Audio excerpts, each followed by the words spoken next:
kids. It's time to get some SML podcast all up in that. It's Smarticle. What? It's Smarticle. Where the hell did you hear Smarticle? I don't know. What do you mean? That's just a thing. Because it's a joke that, like, we make with my sister because she talked about her particles. Her smarticles.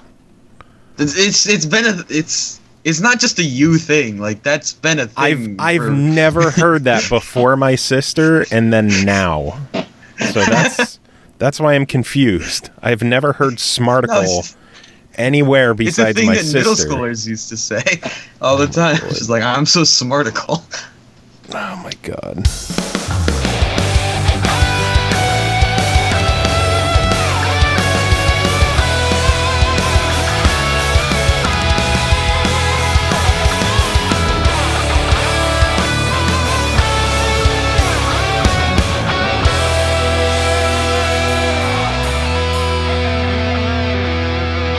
What's up, everyone? This is the SML Podcast. I am your host, Joe. Joining me as usual, CJ. CJ, how you doing? Helpful. I'm all right. Jeez, how much do you want? Do you want me to tell you my entire day? Yes, how was your day? My day started, and then it's here. Also joining us today, Cole Martin, Eternal Rage. Eternal Rage. I feel like that guy that called me Rahaji that time because I won something in the stream. And he was like, Eternal Rahaji! Rahaji! For a good 15 minutes. And I'm just sitting there going, okay, that's not it, but cool. You're not going to correct him because you want your stuff. Ethereal Rahaji. Hey, I've been called internet rags before. Like, people just butcher my name all the time. How? I don't know.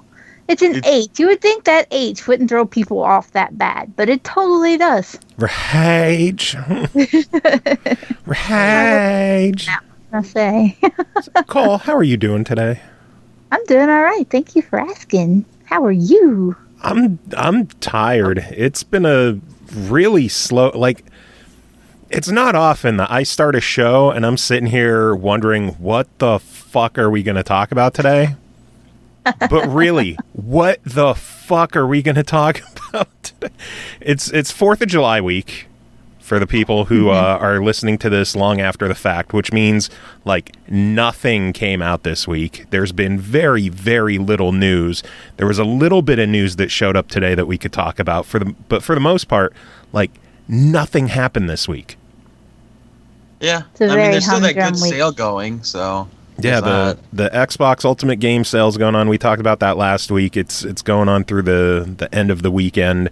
There were new deals with gold went up, and a big game that we were all about for a little while, Use Your Words, is on a huge discount. Yeah, Use Your Words is $5 this week. So if you're hearing this on time, make sure to grab it.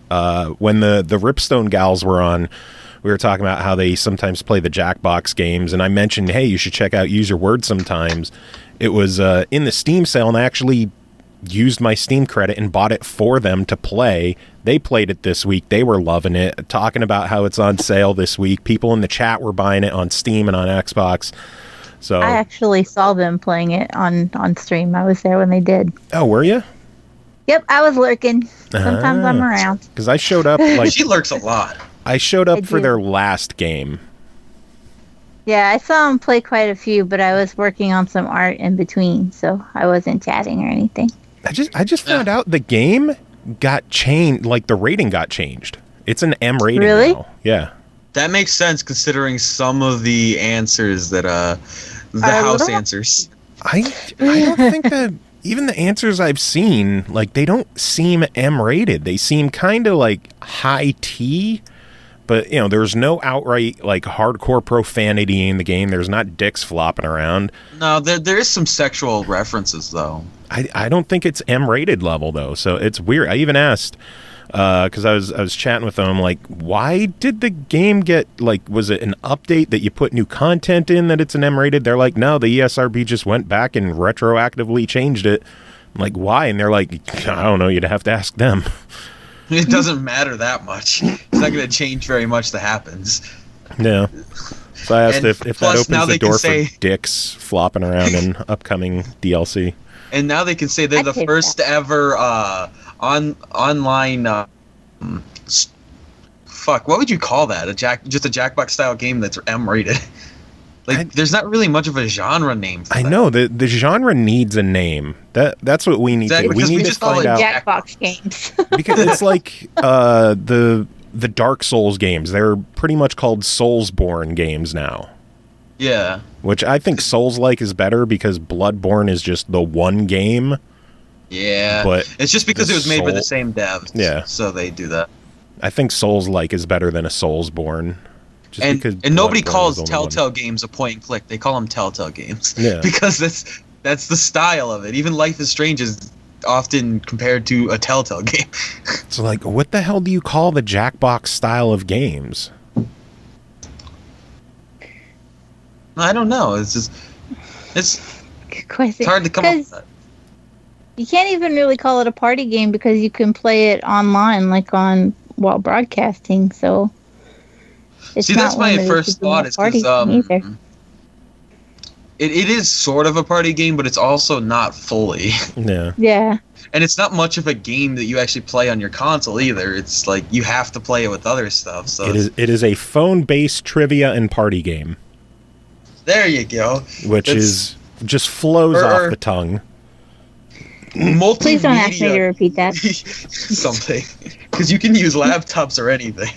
Doesn't matter. It's like Walking Simulator and how people never like that. I still like Walksploration. I've started using that. Later. I think that's a good Doesn't term bother for me it. that much.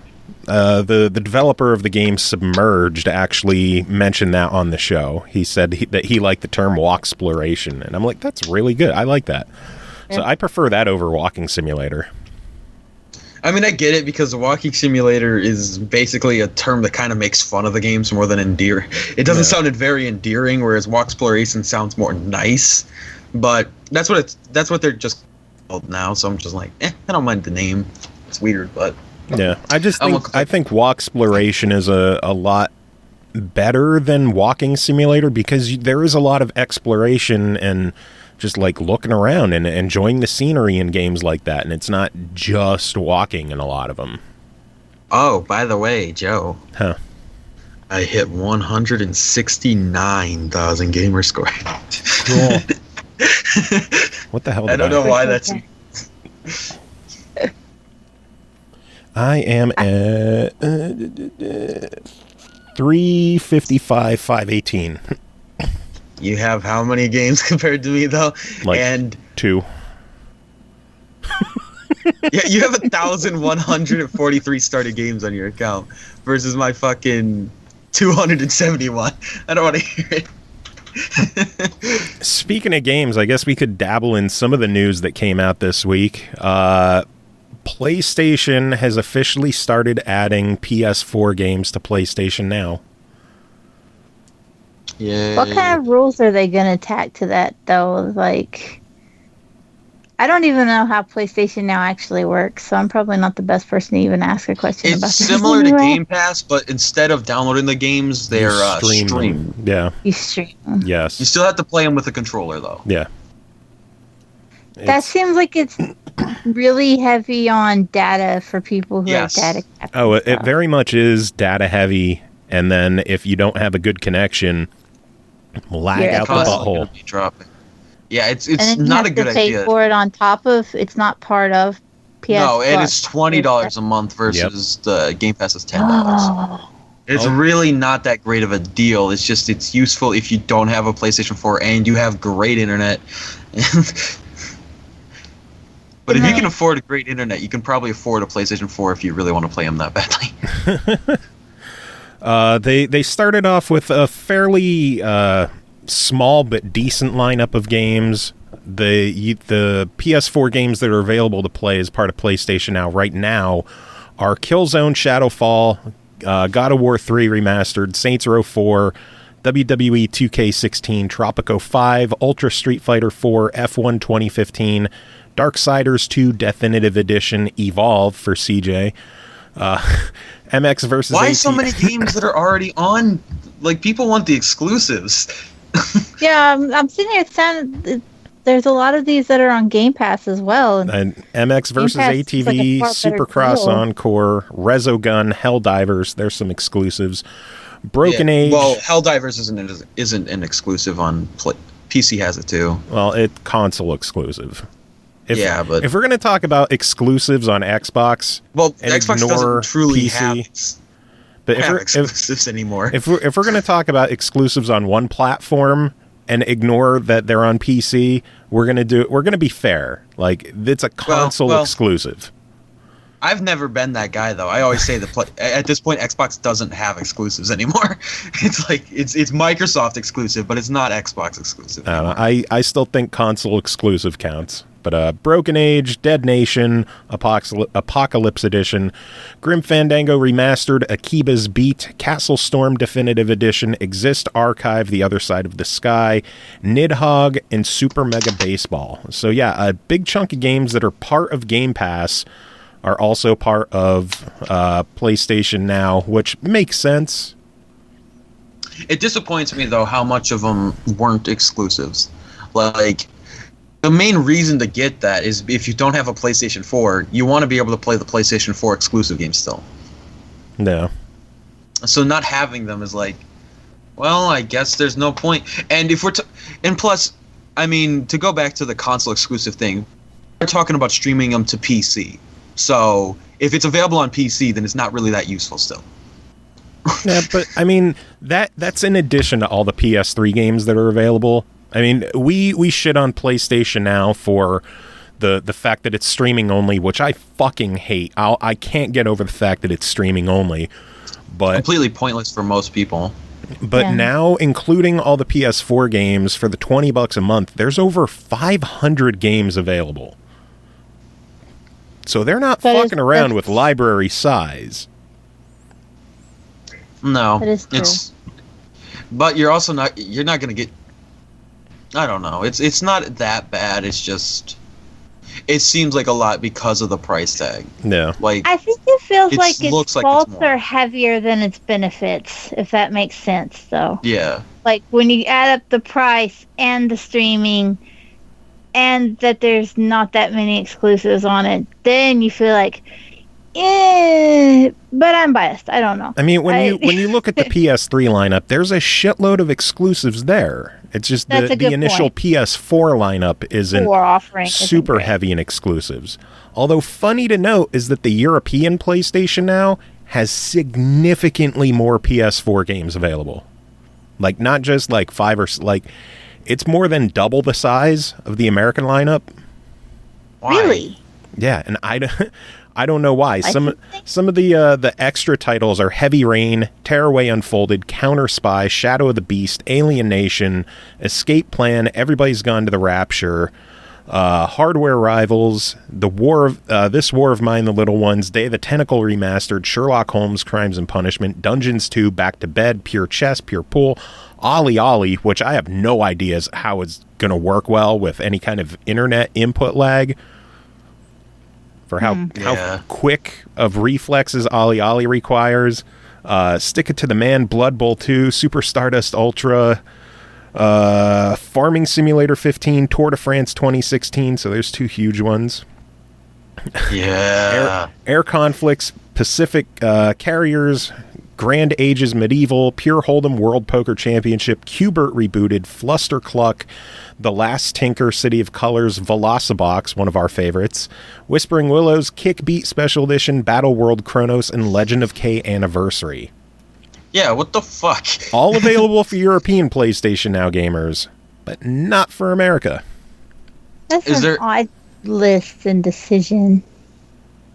Yeah, I mean, it's still not like there's a huge amount of those that really piqued my interest when you were reading them. It's still like there's so many more. Like, why? Is there any games that were like American exclusive then? No, not that I saw. I was trying to cut through and try to like maybe there were more like UK based or European based devs in that book group, but it doesn't sound like it. So. I don't understand this logic. It's not like it's games that were only released in Europe as well. It's It looks like there's unusual. a good chunk of THQ Nordic games which are European. But aside from that, it just seems like stuff that's been everywhere. And Yeah. I don't know. It's weird. Maybe I'm sure they'll eventually make it to the American lineup. Yeah, but it's still I hope weird. so. It's weird, yeah. It's definitely a much more impressive lineup when you say, hey, PS4 games are part of PlayStation Now, and then you look at 40 titles, you're like, hey, that's pretty cool. And then you look at America and it's like 12, and you're like, Yeah, it's like if that was the entire thing, I could see $20 actually being somewhat worth it, at least for a couple months to get through all of those. No. But in Europe, aren't caps on internet more common? I have no idea. I feel like it is. I don't know why, and I'm probably wrong. And I hope somebody says I'm wrong. But if caps on the internet are more common there, that makes it even. I don't know. I mean, I wouldn't be surprised, but then again, caps on internet are more common in a lot of states too. No. It's not. Well, see, we don't I have just that happen to here. live somewhere that doesn't. Yeah, really have like- that. Redneck Land doesn't do caps on internet yet. Don't give them any ideas, but so far everything is good, and I can stream my little heart off here. So I don't care, but it just seems to me like places where that's an issue, even with a shit ton of titles, you're gonna go, I can't download and play them, or I can't stream them and play them, because I'm gonna eat up my data within like 2 days, and I'm done. Yeah, I think the whole streaming thing is honestly what kills PlayStation Now for me. If you were able to download and play at your own time and at your leisure and not have to worry about connection issues and stuff like that, I think it'd be a lot easier to just swallow having to pay that extra amount per month, especially with the size of the library. But I don't want Yeah. to stream. Because it is almost 5 times the size of Xbox's lineup. So it's not like the asking price seems high, but the amount of games in it actually far outweighs the Xbox price tag. Yeah, especially if something you're like comparing God it of to War that. or Killzone. Those are like 40, 50 gig each. How the fuck are those going to be streamable? Streamed, yeah. Yeah, I don't. This doesn't make a whole lot of sense. They really should go to a download basis. But I at guess this point, the- they probably won't, because it's just going to take a lot. It'll take a lot more effort to actually figure out. I guess the only problem there is if it was downloadable, they would have to find a way to make a PS4 natively run PS3 games. Yeah. Well, that's probably why it's never been like that. But it would be nice if at least the PlayStation 4 games are like that. Yeah, especially with how big they are. But who knows? But if Xbox did it, I'm sure that PlayStation could eventually learn how to do it. They're just not interested in doing it. Probably. That's true. Well, I mean, that was the whole thing that was going around for a while. Is that the one PlayStation exec said that he doesn't see the point in backwards compatibility. Nobody wants to use it. Yeah, and they also kind of stopped caring about indies the way they used to. Yet, for some reason, indies are still like rock hard for Sony. So who knows? There's what is the name of it? That one that was just announced last day of June. Is that right? Yeah. And I was so excited when I saw it because it absolutely looked like something I'd play, and it was like PlayStation and PC. I was like, okay, yeah, fuck you guys then. Yeah. I don't understand, but okay. You are now out of my wish list. I don't get it either. Sony's ready to write a check to lock up a game for a year so that no one else could play it, but they're not going to bother promoting or talking about the game. Yeah, they don't make any kind of hoopla over. Come to think of it, during their E3, did they have any indies? No, or an indie nothing. showcase? Yeah, Nope. I didn't think so. Like there was like a The 20-minute closest thing span was of the indie VR. showcase. Yeah. Because there were a couple of indie VR titles, but that was it. Yeah, And that's because there's not enough big companies working on VR. Yeah. Like that's another thing is it seems like I'm worried that Sony's already starting to give up on VR. Which would be surprising considering it's the best-selling VR already. Yeah, Farpoint came out and that was a big first-party title, and then I haven't heard anything since. Like where Capcom with Resident Evil 7 is one of the only true big VR games, and everything else is just small budget indies. I don't know. I don't fucking know. One of the other cool things about the PS4 games on PlayStation Now is that apparently if you play those online, they do not require PlayStation Plus to play online. Okay, that's kind of cool. So that it includes that $20 a month does kind of include at least the ability to play those games online. Yeah, but only those. It's it's not all your other games. I'm thinking because you're streaming it technically from someone else's account. I'm guessing you're streaming it directly from Sony's account, so I guess they're covering PlayStation Plus for you. But if that was the case, then you couldn't unlock trophies through your account. Yeah, you'd unlock it through theirs. I don't know how this shit works. Yeah, I highly doubt that's the case. I'm assuming they're just removing the restrictions built within game for PlayStation Plus so that you can play them for free with not actually having PlayStation Plus. Maybe. And then something else that's weird is it's saying on the PlayStation blog, you can copy your PS4 save files back and forth between your PS Plus cloud storage, PS Plus obviously required, and the PS Now cloud save storage. So you don't just have a universal save cloud? Like they have to separate everything and you have to copy shit back and forth? That's really stupid as well. If you decide to buy the game, you'd have to move your save. You'd have to move your save. That's so fucking stupid. That's complicated and weird. Yeah, exactly. I think we're spoiled on the Xbox side because everything just magically gets done for us, and we're like, "Oh, look at that!" Yeah, and then you hear what PlayStation, and you're like, "No, pushing 4 buttons is hard. Screw you guys." But we're a little spoiled. It's like Xbox is kind of. Not kind of, but they're losing a lot in terms of game library, but at least on the hardware side and technical side, shit just works. Yeah. You really can't knock it. I mean, if I load up a game on the PC and I play anywhere, and then I go and I play it on the Xbox, I've not lost anything. I've not had to switch shit around, and it just is. And that's pretty nice. When you're a lazy gamer. and the ability to even games that transfer saves, you don't have to keep the game installed. Like with I was worried about that with The Walking Dead because I had to transfer my Walking Dead season 1 save to the season 2, but I had already deleted season 1 off my hard drive, and then when you delete something off your hard drive, it deletes the save off at 2 because it's in the cloud. But it was nice that when I went to start up the game, it pulled up the cloud and said syncing for that game. Yeah. And so that I wouldn't have to actually reinstall and launch the game to get the stuff back. It worked.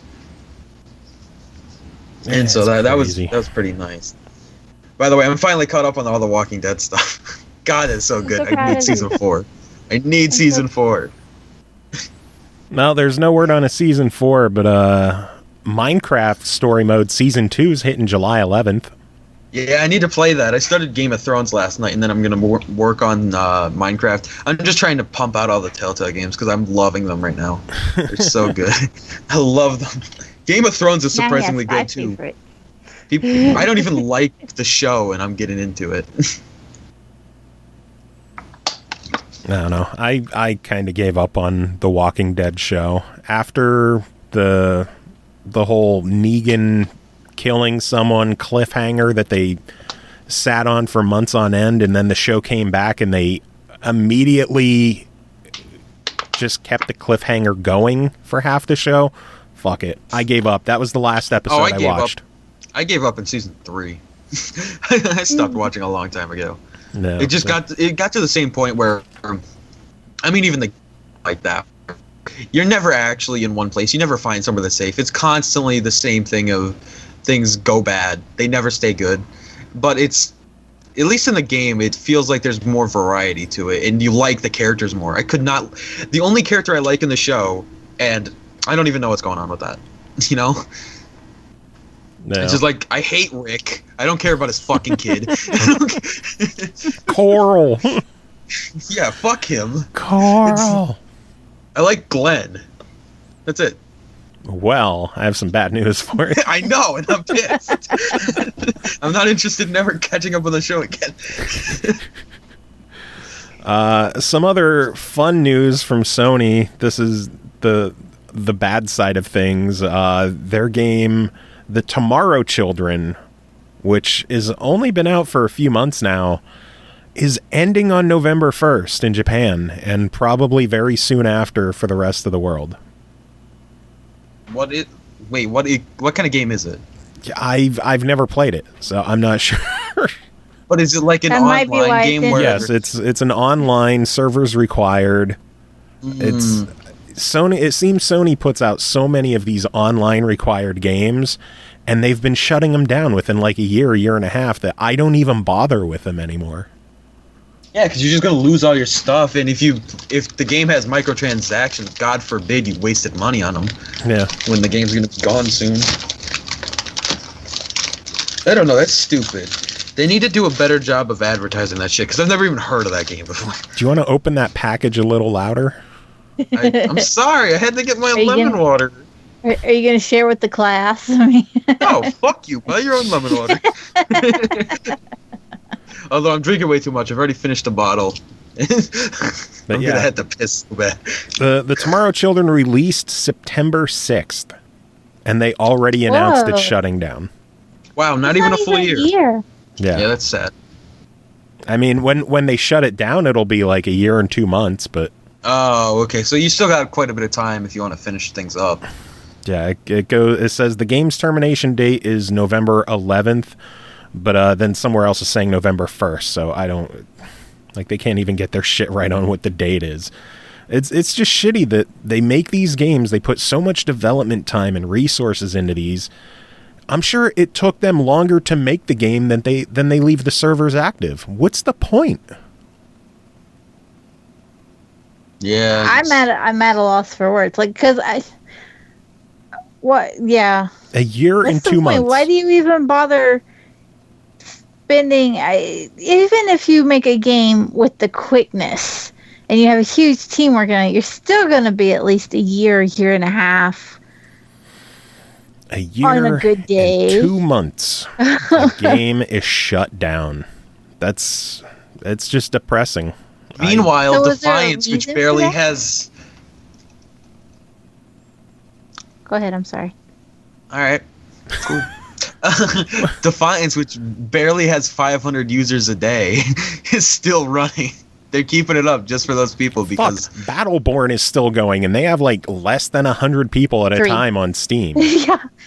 Yeah. 3. They have 3 players, but they love those players. I think last month they said the average player count was 87 on Steam. Wow. Through the month, average 87. And that's right after it being like in bundles too. Yeah. Like it wasn't too long ago. When does that go? Where they made that with the free to play the multiplayer on Steam. Is that only on Steam? Yeah. No, you can download the trial version on Xbox as well, can't you? Do they? I think it was supposed to be that way eventually. I don't know if it is yet. It might. I'm pretty sure that it already is, but it's like it's just a trial version, and then it might not be though. They said trial, but like there you can play the multiplayer unlimited. Yeah, it has a thing. I went to the webpage. It says try for free. So you can play the game for free right now. Man, I'm amazed. We don't have shit to talk about today, but our chat room is kind of hopping for once. We got No Pulse Swizzlers, Latino Heat, and No Time for Games all hanging out. So I don't even hello have to all of you. Especially No Time for Games. I haven't seen you before. Welcome to the party. Welcome to the show. I apologize because there really isn't anything to talk about this week. Well, we're making quite a decently long conversation considering. We are. Some other conversation. I know we're probably all excited for this. Yeah. The Halo Summer Celebration has kicked off with some news, including the reports that Halo 5 Guardians will be enhanced 4K for Xbox One X. So that's pretty exciting. Whee! And then can you imagine though what the install size for that is gonna be? God damn, it's gonna already be it's at already 100 gig as it is. So I'm guessing like 175. It's gonna be huge. It's gonna be a giant file. I mean, they already confirmed Forza 7 is going to be 100 gig. I need to get another external at this point. I'm down to 200 gigs. Like, I'm going to need another external at this point. Will art for hard drives. I used to art for codes. Now I've got too many codes and not enough hard drives. Will art for hard drives. You have too much. Those are much more expensive. Oh man! And then my art is expensive. Thank you. The other fun news is they confirmed that the rest of the Halo games are going to be hitting backward compatibility this year, including Halo 3, Halo 3 ODST, Halo 4, and Halo Anniversary. So, fucking 4 more finally, games. They showed Halo 3 at the fucking announcement of the thing, and it's like, oh my god, I've been waiting forever for Halo 3. You know, they've just been sitting on that. It's been ready to go, and they've been waiting for I'm hoping that it's the case of like very soon it'll be. They might do like one Halo every week or some shit for a little bit.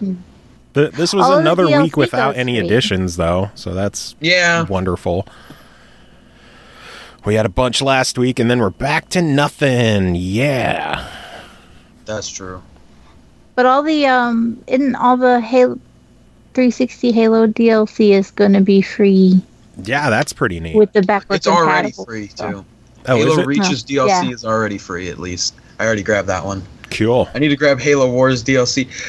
I'm annoyed though because I just fucking bought the Game of the Year edition of Halo 4 like 2 months ago, and I haven't played any of the DLC yet, and now it's free. I bought it so that I could get the achievements and get all of them, and now it's fucking free anyway. Like, good job. Now I have two physical copies of Halo 4 for no reason. I have basically come to a point where I refuse to buy any Microsoft first-party products because eventually it's going to be Game with Gold, or they'll give it away for some reason or another. Like, I'll just wait. I'm not going to be like that because I can't wait that long for some games. Like when Halo 6 gets announced. Even though Halo 5 is already in the Game Pass and 6 will probably be in there within a year, I'm still going to buy it right away. I'm not going to wait. Yeah. Yeah, I've wanted Ori for since I bought my Xbox. We ended up getting the Assassin's Creed Xbox, so I didn't get Ori. And every time it's on sale, I sit there with my finger on the button and I'm like, because as soon as I buy this, it's going to be Games with Gold next month. It is going to be. And then I don't do it. Yeah, it's probably right before the next one comes out, because then they're going to want to have people play that so that they're hyped and they want to play the next one. Yeah. Especially since it isn't exclusive, so they have the rights to do it. Like Microsoft published it, so they can do it whenever they want. No. That's what they did with Forza Horizon to build up hype for Forza Horizon 3. So. Mm-hmm. Oh man, Swizzlers is asking in chat if any of us got anything from the Steam or the Xbox sales. I know we talked about this last week, but I spent way too much on the Xbox. Yeah, so did I. I got paid last night, which I should have been paid the day before, or like 4 a.m. So it was like Thursday. I'm supposed to be paid on Wednesdays, but the fucking holiday. But I immediately spent $75. And I'd already spent 75. That's adorable. And I'd already spent 25 before then, so it was $100 I spent so far, and I'm debating more.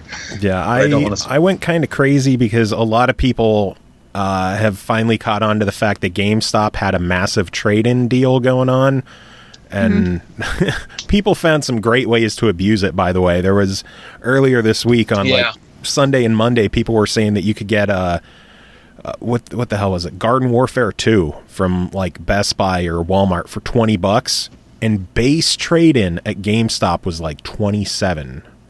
Yeah. Wow. And if you traded in 6 or more games, that would go up 70%. So there were people who would trade in like 6 cheaper $15-$20 games from Walmart that would cost them $95 to $100, trade it in for like 200 plus. The only issue with that is like it's locked into being GameStop credit. So you do have to have the money to be able to actually afford to do that, because it's not like you're going to get $200 actual dollars. But I saw a lot of people that were saying that you can turn 150 into 500 because for the Xbox One X. People would trade in those games, and then GameStop was always doing a buy 2 get 1 free on used games. So they would use that credit to buy games and then trade those games right back in for even more profit. Someone said that they started off spending the $100 at Walmart, and they ended with like $750 in GameStop credit when they stopped trading. And then Jesus, when like you gotta know that's like that GameStop employee is so fucking annoyed with you because of how much you had to deal with. Some of them would just like jump from GameStop to GameStop too. They would just I could see doing that a little better because then you don't look as fucking stupid. Yeah, you spend $100 and you end up buying an Xbox One X, a Switch, Breath of the Wild, a couple of other games. It's like I want to know how many copies of Garden Warfare 2 GameStop is sitting on now. Probably all the copies of Garden Warfare 2. It's crazy, but even without abusing the system, like I just traded in stuff that I had sitting around that I wasn't playing, or I would go through see the values of the games that I have with the 70%, compare them to the games that were on sale on the Xbox store. Like I traded in a couple $100 worth of games. I ended up buying from the Xbox sale. I'm just going to go down my list because I have the receipts hanging out in my email. Stardew Valley, Dark Souls 3 Deluxe Edition, Doom, Titanfall 2, Witcher 3 Complete Edition, Steep, Lego Marvel Avengers, Lego Star Wars The Force Awakens, Little Nightmares, Thimbleweed Park, Marvel Guardians of the Galaxy, the Telltale series, Get Even, Cabela's African Adventures, Kona, WWE 2K17 Deluxe Edition, and The Crew Ultimate Edition. Yeah. I can't wait to see how much I get back in Xbox rewards next month. Oh yeah, I'm pretty excited for that. And I'm not even like I'm only 1 star right now. I'm almost at 2 now. Because before I had a job, I had no fucking money to spend. So I actually was not even a star. I wasn't getting anything anymore.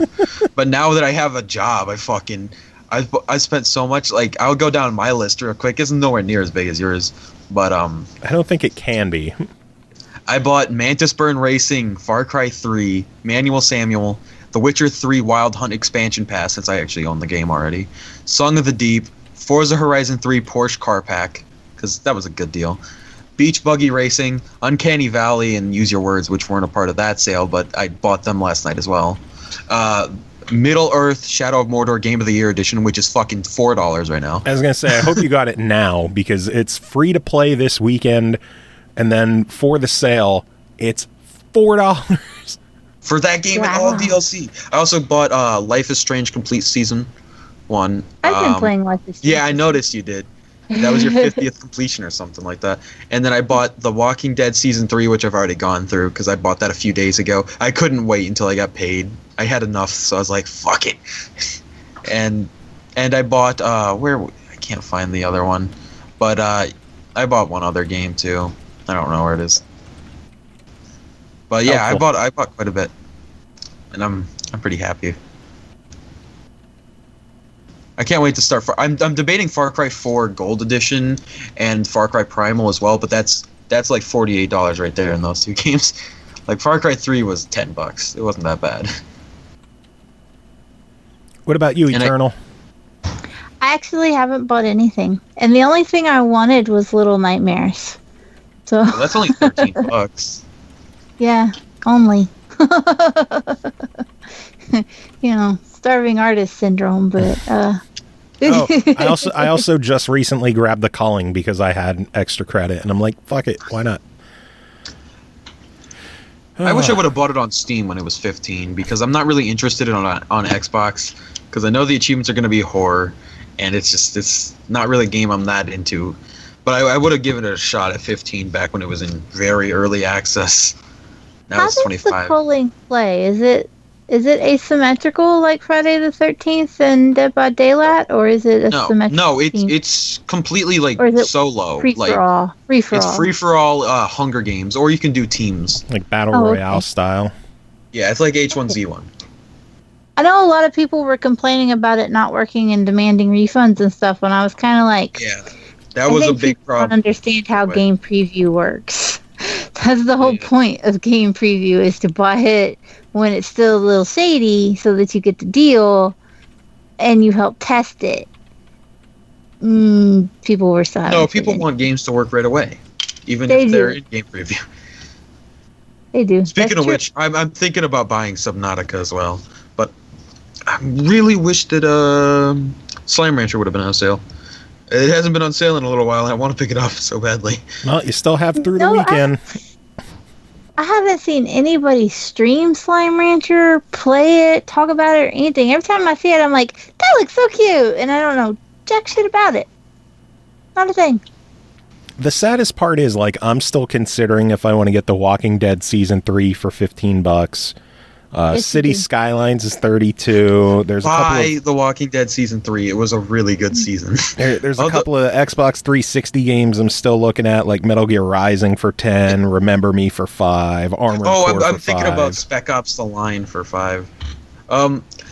Real quick, I'm gonna say a small thing. It's like at the beginning of the game, but if you don't want to hear it, just like me for a second about The Walking Dead. It's not an actual spoiler. It's just I find it disappointing that we don't play as Clementine.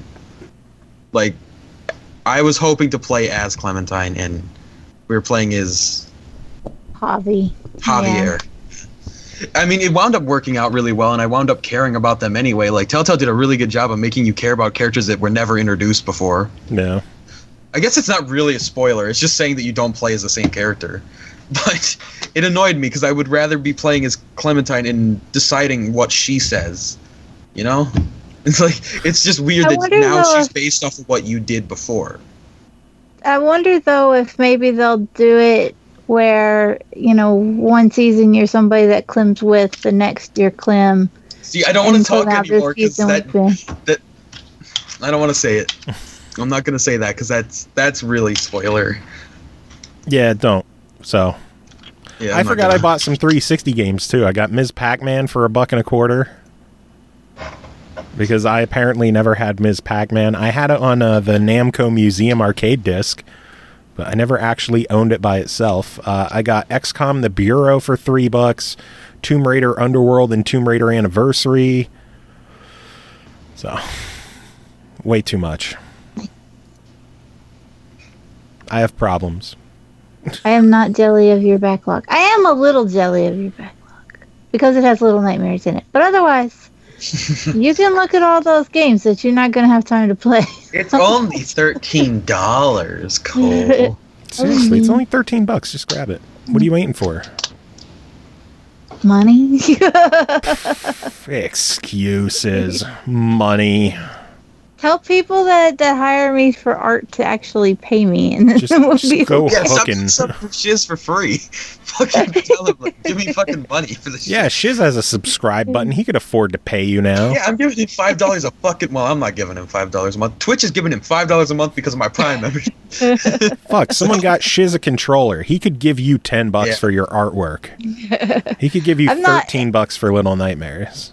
I'm not bothered by shiz so much as I had some guy message me the other day when the sub emotes went live, and he was like, yeah, I want you to do my sub emotes. I'm like, okay, cool, here's my price. And he's like, I can't afford that, I'm only 17. And I'm like, well then what the fuck? How much does it Motherfucker, cost that's for- old enough how to much- get a job. How much does your logos cost? Out of curiosity. Logos? It Yeah, for like a depends on, YouTube logo or something. It kind of just depends based on how much you want done, like how custom.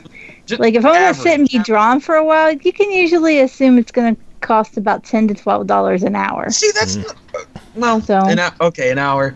I thought you were saying like 10 Well, to 12 bucks. but It's like that's not I've that bad. I'm pretty quick. Is a good point. Like Like I'm thinking like have to maximum pay that I'd for ever it. spend on that is like max if it's really good would be like $25.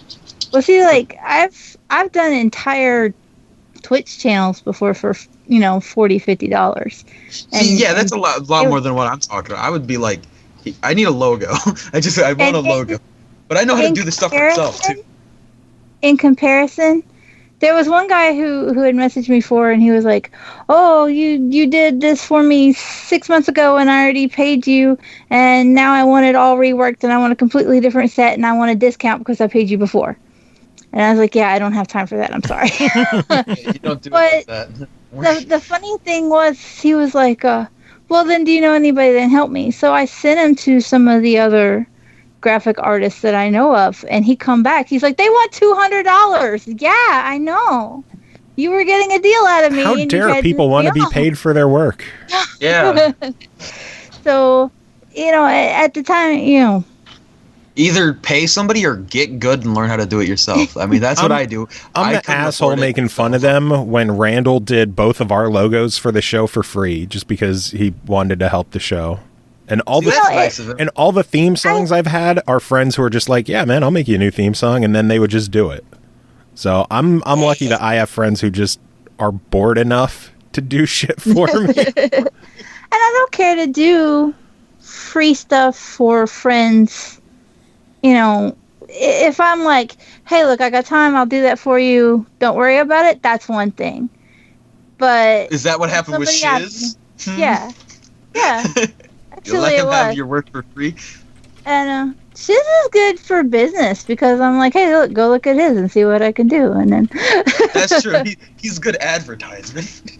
And but if somebody that I've never met, I've never talked to, don't know from Adam, sends me a DM's like, well, I'm young and I want this for free. And then I'm sitting there going, okay, well, let me go to a car dealership and be like, I can't afford that. You should just give it to me for free and see what happens. Exactly. That's stupid. Let me know how that flies at McDonald's. Interestingly, okay? I won't say what's going on, but recently I heard a conversation going on another podcast, a rival, if you will, although we have no chance. Well, it's not like that. It's like a 200,000 views kind of podcast that they don't talk about gaming.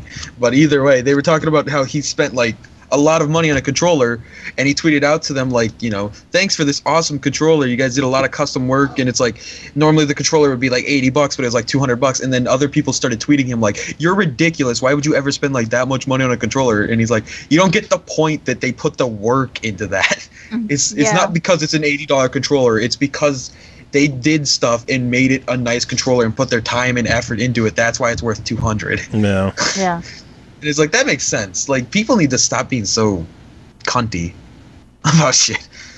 It just makes people are such bitches sometimes.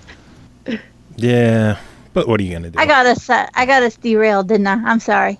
Yeah, fine. We needed something to fucking talk about for this. Yeah, they're really. Again, there wasn't much news this week. I'm scraping for news. The only other things I'm seeing is that the Cuphead developers have confirmed that the game is completely Xbox and PC exclusive. Which isn't. I thought that was. Yeah, I thought that was the case anyway. I really didn't think that was. So like when you're Cuphead's on PS4, and I'm going, I thought everybody knew that. Yeah. Why are you surprised? I think it's been a general assumption. It's just been never completely confirmed. But they did confirm that they own the IP. So although it could be a situation like the first Titanfall, where that one is lifetime Xbox exclusive, but the following could show up elsewhere. Rocket League got an update for the birthday. Yeah, the anniversary some crazy update. Easy achievements too. Yeah, there's some interesting ones that I'm gonna have to try out that I'm not sure what to do with. And then the last bit of news that I saw is that some modders are apparently working on the Nintendo Switch, and embedded deep in the Switch firmware, there's an NES emulator like tucked away. Ooh. So it looks like it might all be ready for old school retro gaming. We just never know when the fuck it's gonna happen. Yeah. Or maybe it's just put there to tease people who mod and hack the system. Yeah, they're never gonna actually use it. Just to get their hopes up. Just like, watch what we're gonna do, guys. Like with the Xbox One S, when they did the little laser cut Master Chief inside, Oh yeah. and like, but mean. Gotcha, fuckers. It's an Easter egg, but mean. There's no candy in it. It's full of snakes. Oh, good stuff. Anyway, we have some games to give away. Do you want to? Should we give some shit away? Let's give shit away. Nah, we shouldn't do it.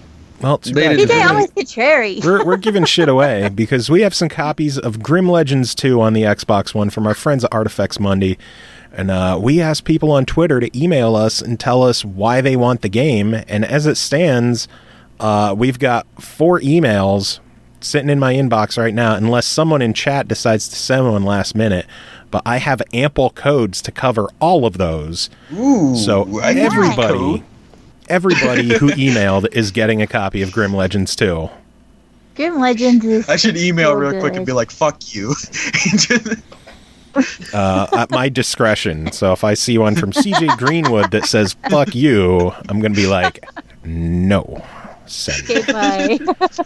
But the first email is from Lucky Cal, who says, "We would like to win Lost Grimoires 2 because as a family we have completed the first one and are looking forward to the next installment. I think the Artifacts Money games remind me of the classic point-and-clicks like LucasArts' Monkey Island, which I thoroughly enjoyed as a child, and it's fun to play these new age versions with him. We own quite a few Artifacts Monday games. Thanks for the opportunity. Callum, Katie, and Lewis."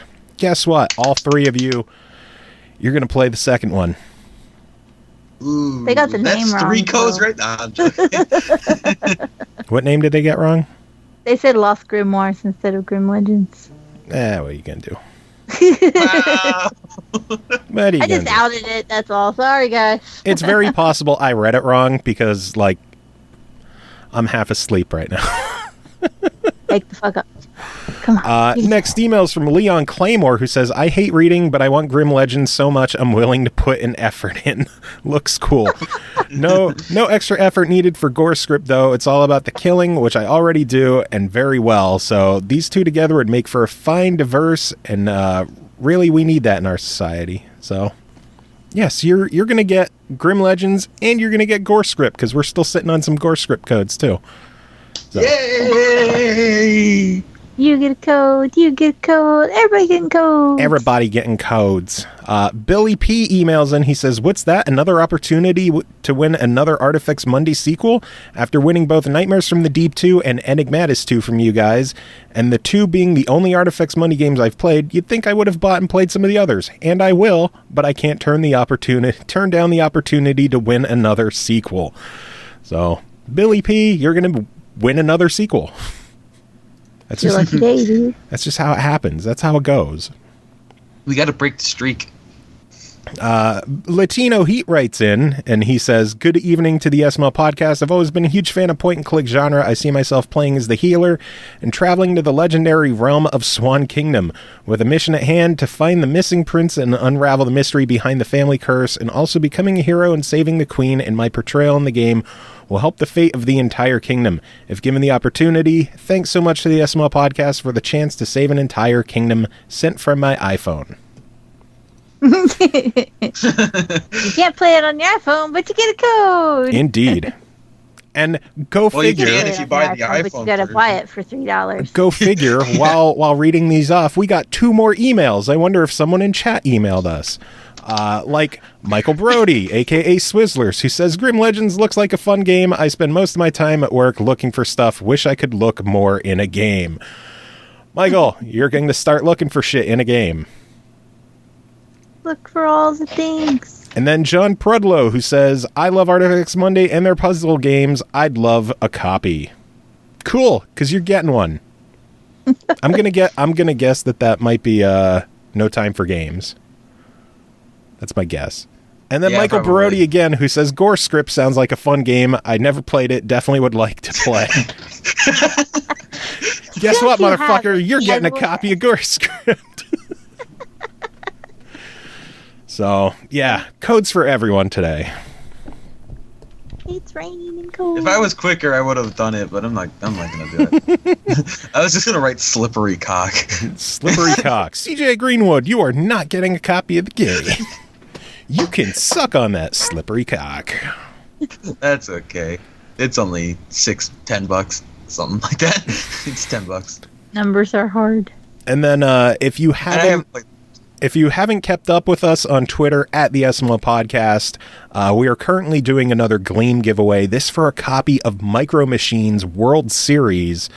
We have 6 days left in this one, and we are already at 387 entries. This might set a record for our show.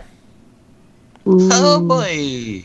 So jump on our Twitter, look for the link, enter to win, and you might win a copy of Micro Machines. We'll have a review of that coming later on, probably next episode, something like that. It's fun. I'm digging it. That's the review. We're done. Bye. Yeah. That's your review. Win it. Oh, man. So, yeah, that's our giveaway. We did our giveaways. That was so hard. It was. I hate having to choose winners. Oh, my God. We're working up a sweat giving away all this shit. I love being able to deny people the right to play a game, though. You're such an asshole. Mystic motherfucker.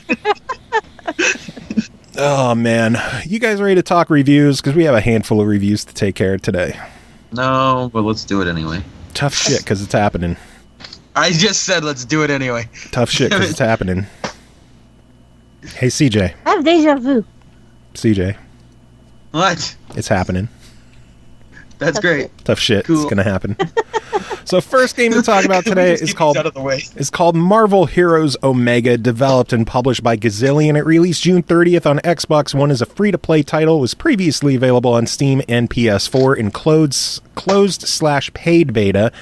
Includes a large number of microtransactions for in-game currency or heroes, though most items can be unlocked through gameplay. Marvel Heroes Omega assembles one of the largest gatherings of iconic superheroes, villains, and locations from the Marvel Universe in gaming history. Band together with fellow adventurers in Earth's mightiest action RPG, take the fight to Doctor Doom in an epic 9-chapter story campaign and experience your favorite heroes, including Captain America, Iron Man, Spider-Man, Wolverine, Deadpool, and more. I know the first thing on everybody's mind is going to be the microtransactions in this game. So I talked with the PR team covering this, and I asked them for a statement on this. And instead of me trying to explain it and everything else, I'm just going to read their statement on this. Because as of right now, there are, I think, 5 or 6 different DLC packs available in this store, ranging from $20 to $50 for character packs. And I know a lot of people are going to see those and lose their minds and be like, fuck this game, I'm not dropping $200 on characters just to start off. And because everyone's going to get worked up about that, I figured I would ask for an official statement on this. And this is what they have to say regarding the transactions. Regarding the prices for founder packs, we understand that the pricing can seem high at first glance. Perhaps the following can help put things into perspective. In Marvel Heroes Omega, all heroes, with the exception of Iron Fist and War Machine, are free to play up until level 10. We also have an in-game loot drop called Eternity Splinters. Every enemy in the game has a chance to drop the splinters, which can be used to unlock additional heroes. After completing the prologue mission, you'll also get a big Eternity Splinter reward, which will allow you to choose from most of the heroes in our growing roster of playable characters for a free unlock. Keep on playing, defeating henchmen and supervillains, and you'll continue earning Eternity Splinters, which means more free heroes to grow your roster without spending any real money. We also have Daredevil as a free hero as a thank you just for taking the time to check out our game. Purchasing any of our Founders Packs will help players unlock some of our most popular heroes without having to wait. All costumes that come in these packs are purely cosmetic and offer no real advantage in terms of gameplay. Hope this helps better explain our approach to free-to-play. For the most part, real money purchases are reserved for unlocking heroes immediately, cosmetic items like costumes, boosts, and loot boxes. So there you go. I can confirm that you don't need to spend a penny to enjoy this game. The game style is basically like superhero Diablo, which I'm sure is going to sell people right away on a lot of people who might be on the fence about checking this game out. Top-down isometric view, and you start off the game with a tutorial. It starts you, I forget the order of the heroes. I think it's Captain America first, then Black Widow, then the Hulk, just to let you check out a handful of the different heroes through the prologue. You end up defeating the Green Goblin, and then you're kind of on your own to do whatever you want. You go back to the Avengers Tower, which is basically the hub for the game, which has like stores you could check out, storage lockers to keep shit in that you're not using. From there, you just progress through the story, pick up different quests that you have to go through, travel through giant hub areas that will lead to smaller dungeons. And it's very much an MMO style game where in the hub areas and the open area, I guess the joining, like if you're playing in the city, you'll see dozens of other players running around killing, well, maybe not dozens, but at least a dozen or more, somewhere around there. Just other heroes running around, shooting, fighting, enemies respawning. It's really cool to play a Diablo game that's basically an MMO game as well. So there's just a ton of people hanging out, fighting together, taking down super villains, and it's cool to team up with like 7 different Spider-Men to take down fucking Magneto. But as they mentioned, you can play any of the heroes in the game except for the 2 that are locked to like certain packs or certain unlock bonuses up to level 10. Once you hit level 10, you can still use the character as much as you want. You just will not gain any more experience until you either use those eternity splinters to unlock a character, or they have a second currency in the game that you could use to unlock characters or buy boosts. Or if if you have extra money laying around and you just want to fucking buy some characters, you could do that if you want. The characters are pricey if you're using cash, but in game, it depends on what character you want to use. Someone like, I don't know, Wolverine or Deadpool are going to be significantly more expensive than fucking Hawkeye, because no one cares about Hawkeye. Poor Hawkeye.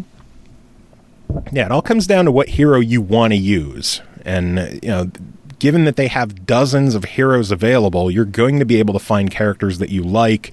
And the fact that all of them, or nearly all of them, are free to play up until level 10, it's easy to find a character that you enjoy, and then you can use your currency to purchase that character.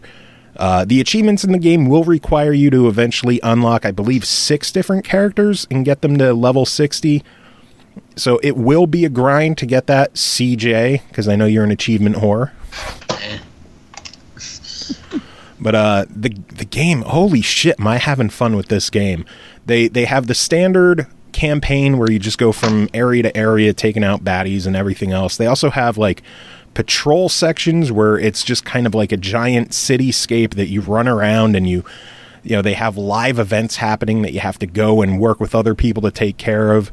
There's tons of content in the game, tons of different things to do, dozens of heroes to test out and unlock eventually. The fact that you don't need to spend a penny makes this such an easy game to recommend. It's free to play. We can't really say a buy it because it's free. There's nothing to buy. So, fuck it, why not?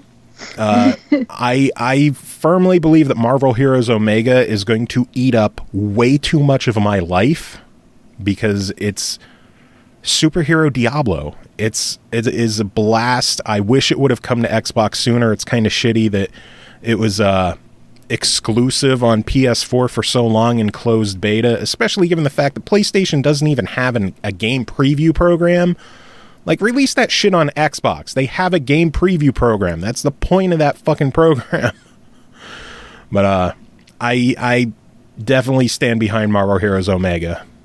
Try looking past the DLC that's in the store and actually try the game, because once you put time into it, you'll see that you don't need to buy anything. It just... real money will make it easier to level up with boosts quicker, or to unlock heroes that you might not want to spend the time grinding to unlock, but it is not required at all, since you can play as every hero up until level 10. So you don't even need to bother with money to try out all the heroes. So yeah, awesome game. Give it a go. You two should check it out too. I probably won't. I think I downloaded it and then uninstalled it just so that it was in my ready to install for some time eventually. Why do that with a free game? That makes no sense. Well, because sometimes they might go free, not free after, like, I don't know. Maybe something crazy will happen and it'll get discontinued and you can't just re-download it. Yeah, but if it gets discontinued, then the servers are going to be shut down and you can't play it anyway. Yeah, true. Stop talking logic, CJ. I don't have time for this. Oh, man. Anyway, next game to talk about is called called Ghost Blade HD, developed by HuCast Games, published by 2 Dream and Eastasiasoft, available on Xbox One, PS4, and Steam for $9.99. Physical release is hitting Play Asia, I believe, in the coming weeks for $29.99, limited to 3,000 copies. That's why we're talking about the game now. It did release a while back, but just like one of the other games we covered recently, I forget the name of it, Alchemic Jousts, I believe, got a physical release on Play Asia, so we have the opportunity to talk about the game again. The physical release is for the PS4 version, but we're going to talk about the Xbox version of the game. Ghost Blade HD is an intense bullet hell shoot-'em-up game with satisfying and addictive score-based gameplay, with its inspiration going back to the shooting games of the 1990s. Ghost Blade HD ties old memories to current tones and techniques. Cole, you covered this one for us, so what did you think? So I could give my voice a rest. You're starting to sound a little rough. I'm talking too much. Shmups, shoot 'em ups, whatever you want to call them. They're not my particular favorite genre. And I usually will play one, complete it once, put it down, and be like, okay, well, I'm done. That's the best I can do. Ghostblade was a little different though, and I found the bullet hell aspect of it a little more daunting than some other shmups I've played. I just felt like it was a constant barrage. But the mazes that the bullets make and the patterns, they're really easy to memorize and navigate, even though there's so many of them. And once you destroy a ship, then it has the added benefit of the bullets. They turn into stars and disappear. So if you can, keep the enemies thinned out, you're not really getting overwhelmed with the bullets anyway. I'm just bad at shmups, and I kept getting overwhelmed. You have 3 different ships you can choose from, piloted by 3 different characters. I'm going to give them 1 bonus point for all characters being female, and I'm going to take away 2 bonus points because they're all mostly naked. So, yeah, that's an anime thing, and I know and I get it, but at the same time, I was just like, come on, somebody put a shirt on these girls. Otherwise, bonus point for the 3 female protagonists. If there is a story, I couldn't figure it out. There's no description of what's happening. There's not really any explanation of, oh, hey, you're piloting this ship and destroying these enemies because why? None of that happens. You just pick one of the 3 ships and shoot and get to the boss. And then you shoot some more and you get to the boss some more. And it does that for 5 stages. There are only 5 stages in this campaign. It's very short. You can do it in about 20 to 30 minutes, even on hard. Well, that is one of the joys of bullet hell games, is they're short campaigns, but a lot of reason to replay and get better scores and do better and learn the patterns. Exactly. There is a local leaderboard. I never saw anything in the way of an online leaderboard. I was even trying to actively search for it. Either I'm really dumb and couldn't find it, or it ain't there. But could be a little bit of both. It could be a little bit of both. But either way, there is the local leaderboard. It is kind of cool when, the local leaderboard comes up, you get to put in your initials, when you play an old school arcade. I'm old, TJ probably doesn't know what I know what the hell it is. In our days. Fucking whippersnapper over there. But, goddamn kids.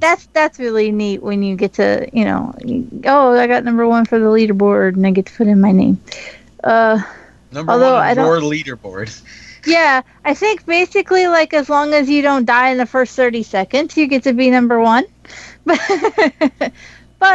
it adds the extra little layer. You want to try to beat yourself and do better each time. So you do keep going back to it. Even though you can bowl through the whole campaign in a half hour, you will spend 2 or 3 hours just, plowing through it. As a matter of fact, there's an achievement for playing for 2 hours, and I had already beat the game on hard and had to wait and leave it on to pop that achievement. And I was like, okay. But, but even though I didn't complete it, I'm not... some of the score requirements to complete it are insane. It's like 5 billion in one run. Good luck with that. Somebody's done it, I'm sure. Not me. Again, that's the joys of bullet hells, is to just get better and replayability. I'll say it plays really well on Xbox. I mean, the buttons do what they're supposed to do. You have... I do wish that the triggers were shoot, though. Like, I wish there was either... Because you use A to shoot, or you can use X to consolidate all your bullets into a single stream, so that you target one enemy. Like, it's really good for using on the larger ships and the bosses and stuff, other than the more sprayed out bullet lines. But if that was like left trigger and right trigger to do that instead, that would have been a lot better. For some reason, they've gone with X and A. But you get used to it. I mean, as with anything, if you play it enough, eventually you just kind of adapt to it. But it would have been nice if it was triggers instead. Bitch. There's always something in there. Like, I understand why it's A and X, but it would have been nicer with triggers. Even though I understand, I still agree that it should be nicer with triggers. Even though I think it's okay, I still think it would have been nicer with triggers. Okay, that's what you sounded like. You better. just kept fucking doing that. It's okay. But so what buttons were they on? X and A. Not the triggers. Shooting is for triggers. Okay. I still don't understand what buttons they were on. I'm very lost in this situation. They were on X and A. I think they were on the triggers? Yeah. Not the triggers. Maybe the bumpers. Did you try the bumper? That would have been better. They could have even been on the bumpers, and it would have been better than X and A. No, bumpers are for grenades. Yeah. There are no... There's power-ups in this, but there's no, like... I couldn't figure out... I think they just kind of auto-use themselves. They were probably on the triggers. I beat the whole game on hard. I never figured out how to do the power-ups. I was like, I think they're just automatically working. I don't know. People are dying, and I'm cruising along. There is one thing, though. This can be played co-op. And you should play it co-op. Nice. But, it glitched when we played it co-op. Maybe you shouldn't play it co-op. If you want to beat it on hard, you're gonna play it on co-op. So what glitched? The glitch happened when you start off with 3 lives, and if you lose those 3 lives, you have to press continue, like the old school, arcade games. And you start off with, I think, 4 or 5 tokens.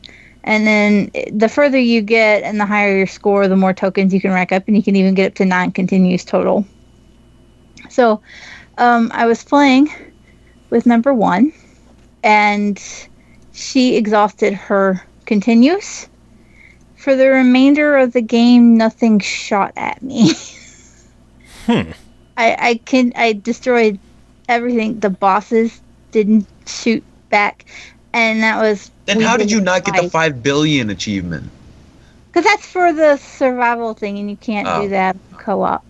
Yeah, that little survival mode is limited to what it is. But it can't be done co-op. So anyway, it only happened in co-op when, you could glitch it, but I want to say it shouldn't glitch in that kind of way, but it makes it a lot easier to get the achievement. No wonder you beat it on hard. I did it on hard on my own, but I played with number 1 on normal, and then that's when we discovered that it was doing it, and then we went back and did it on hard and easy, and it glitched both of those times too. Oh, so it's a continuous, like, it'll always happen. It's a glitch, and I was like, oh, that's kind of bad. But apart from that, ruining it for people that haven't done it. Reporting it to the devs means that they'll fix it. Sorry. Well, the game has been out for a while, so. Yeah. That's they just like fixed us it by with now. Crypt of the Serpent King and reporting that you could cheese that to level up quickly, and it's just like they patched that. Hey, I got my 1,000. I don't give a shit. Same. I'm not ever gonna buy it, so because I didn't get the 1,000, so I'm done. And if it's patched, But it's only bye. $3. It was on sale for $2, or it was. It might not still be, but it was Probably on sale not. for $2. I still think for I'm that always cheap, it's definitely a sales fuck it, for why it. not? Yeah, I agree. It is kind of hard to turn down a game, even no matter how good or bad it is for $2. You're like, but it's Seriously, a game. it's fucking $2. Just fucking buy it. Jesus Christ, you cheap I got that bitches. sitting in the couch cushion somewhere. So, honestly, I don't know. But So anyway, a Ghost Blade for Ghostblade. for $10. What do you think of this one? buy it. Yeah. It's What about for $29.99? See, but that's for a physical version with like a soundtrack and other shit. So that's, physical collectors say that's limited to more- 3,000. That's more inclined to hardcore fans that are really going to want to plunk down that kind of money for that kind of memorabilia anyway.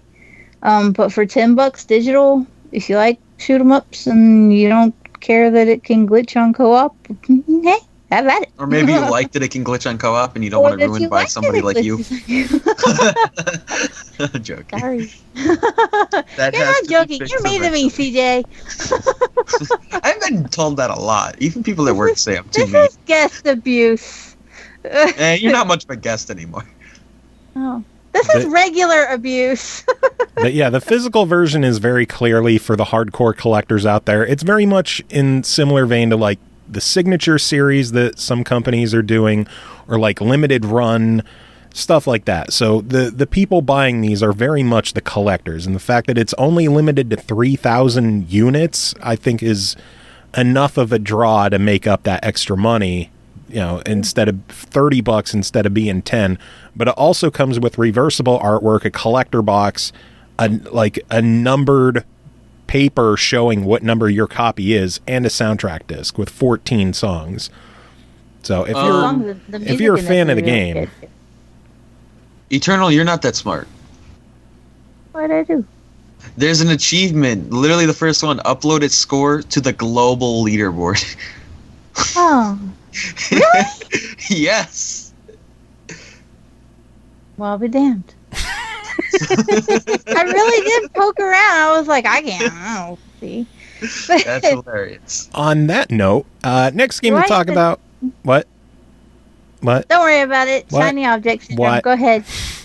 Quick, look over I there. was going to say, chances are good I probably even have the achievement popped and just don't even know it. You would, because as soon as you finish, you would upload a It score. would- It automatically does it. It's like the first achievement, what most people earn right away. Good stuff.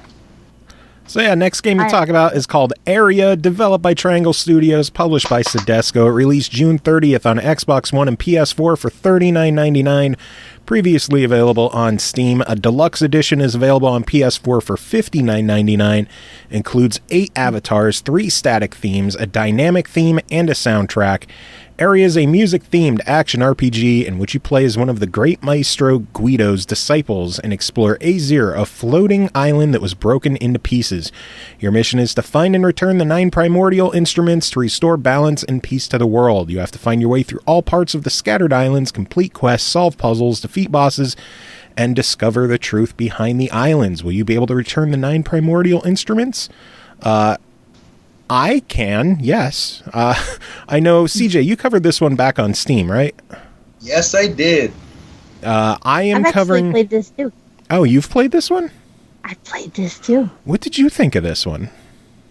I gave it. God. I did like a 1,000-word review on it, and I gave it like a 7.3. No, I'm not going to fucking read. Jesus, what do you want from me? No, I know a lot of people have been kind of shitting on this game on Steam because of how easy it is. I kind of appreciate the fact that it's an easier game. There's a lot of time. This is another game very similar to Diablo in the isometric action RPG. There's a handful of different classes that you could start off with. I went with the melee class because I like beating things with instruments. You go through a handful of stages. Unlike Diablo, they're not randomly designed stages. They all have a very set design, but they have random placements of where you could start, where you can exit, where you can move to the next area, enemy placements. There might be other miscellaneous quest items that you'll have to find. Everything in that regard is randomly placed, but the actual level layout never changes. So was the tutorial as fucked up for you as it was for me? In what way? In the way that all the notifications for the tutorial came up at the wrong time. Oh, yeah. Yeah, that was the same. Like, I kept getting... Like, it would explain something to me, but it was either something I already did or something I was about to do next. Yeah, exactly. That was constantly happening. So I was kind of surprised that wasn't addressed in between the Steam and the console releases.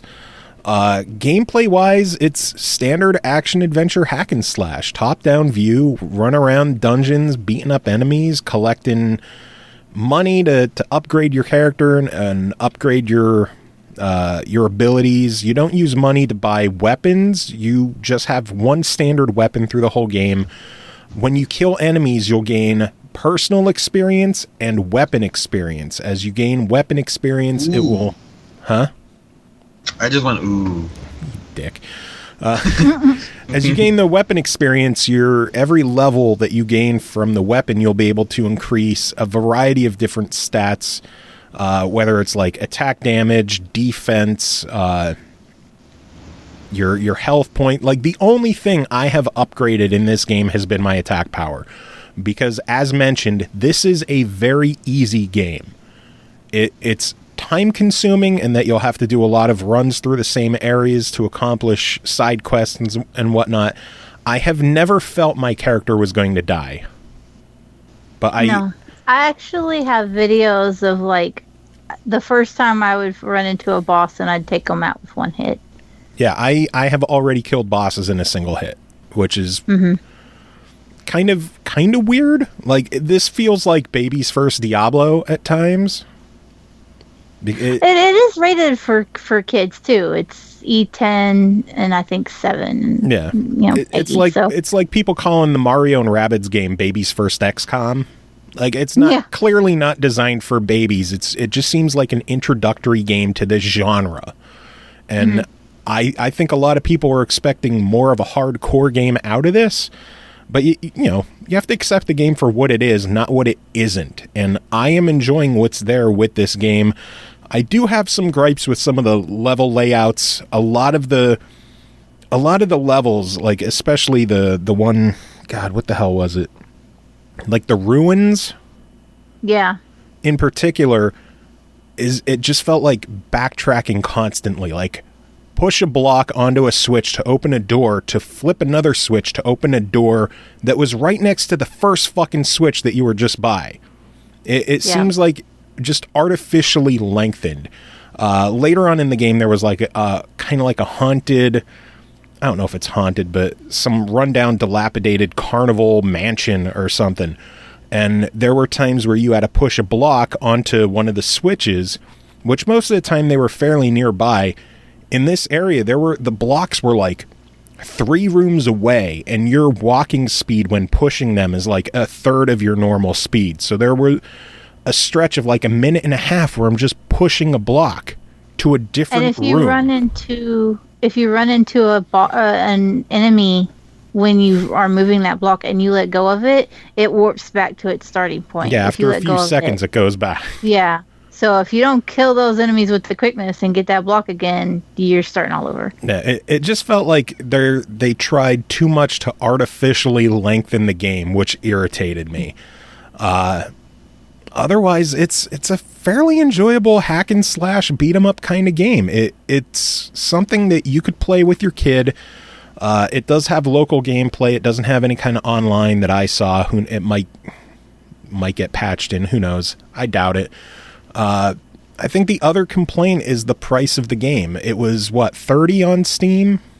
Yep. And it's $40 on console. It is a decently long game. There's enough content in there, but it just feels too high for what it is. If you're someone who has the spare money and you're in games like this, and you want to get your kid into action RPGs and maybe get them to eventually play Diablo, like I'm sure Chris is going to do to his kids when he has them. It's a fun, enjoyable game. It has problems, and the price does feel kind of high for what's there, but if you have the money, it's definitely worth a try. I'm really enjoying it. I do want to eventually see this one to the end. I wish that there wasn't so much dead time in the game of like just pushing the blocks in particular for as far as you had to in that mansion. Like, Jesus. Yeah. One of the things that kind of killed me was that you get the side quests from the other students in the concert hall, and there's only one. Yeah. It's just Hubert. Hubert roams around, and you hassle him for quests. Hubert has some shit luck because he's all time needing poison or fangs or something. I lost my papers in the ruins. I left my homework, 3 worlds over. Sorry, dude. Please go get it for me. How much traveling does that fucking kid do? Well, I imagine he gets very bored by himself. Well, from what I can tell, he's the only student in that place. Only student in the whole school. You only see, other than Hubert and the characters you interact with in the concert hall, there's only one other NPC in the entire game at the very end. Yeah, and you're like, that's not even spoilery, because this guy does nothing except for tell you where the boss is. Like, he's just standing in the cold, and he won't even do that till you travel 4 other worlds away to go get him some lava. Yeah, So, yeah. It's like, it definitely. I wish the game was more streamlined. I wish, even when you have to select an area to go to, it'll warp you to an airship, and then you have to then warp to the area instead of just taking you to the area. Yeah. So then you have 2 loading screens instead of 1. And the loading times in the game aren't the quickest. So it just feels artificially lengthened, which I would rather have a shorter, more concise game than to be feeling like I'm doing shit that I don't need to do. I actually had all of my side quests completed before I even got to the end of the game, by like a good chunk of the way. As soon as I had all the areas opened up, I had already completed all the side quests. Yeah, I just asked that dude for whatever quests, and then he's like, "Oh, I don't have anything to ask you." And I'm like, all right, then I'll continue with the story. Yeah, one of the odd things that happened to me was he had gave me 2 different quests for poison, and then my main quest was also to get poison. And I had that happen too. I picked up 3 bottles of poison, and I knocked out the 18 that I actually needed. Yeah. I'm like, okay, well, bye. I just completed half the game. But whatever. I killed 3 frogs. 5 frogs. But that said, despite the price and the annoyances, I think it's still a really enjoyable game. And if you got a kid and you want to get them into Diablo, this is a great starting point if you got the money for it. The $60 on PlayStation for the avatars and the themes, you could probably skip that. Although the soundtrack is nice. I like the soundtrack. But yeah, AereA, give it a try. Good stuff. Any questions? No. Cool. Next game to talk about is called Prevent the Fall, developed and published by D.W.S, released May 29th on Steam Early Access for $14.99, includes support for Vive and Oculus, but it is not required.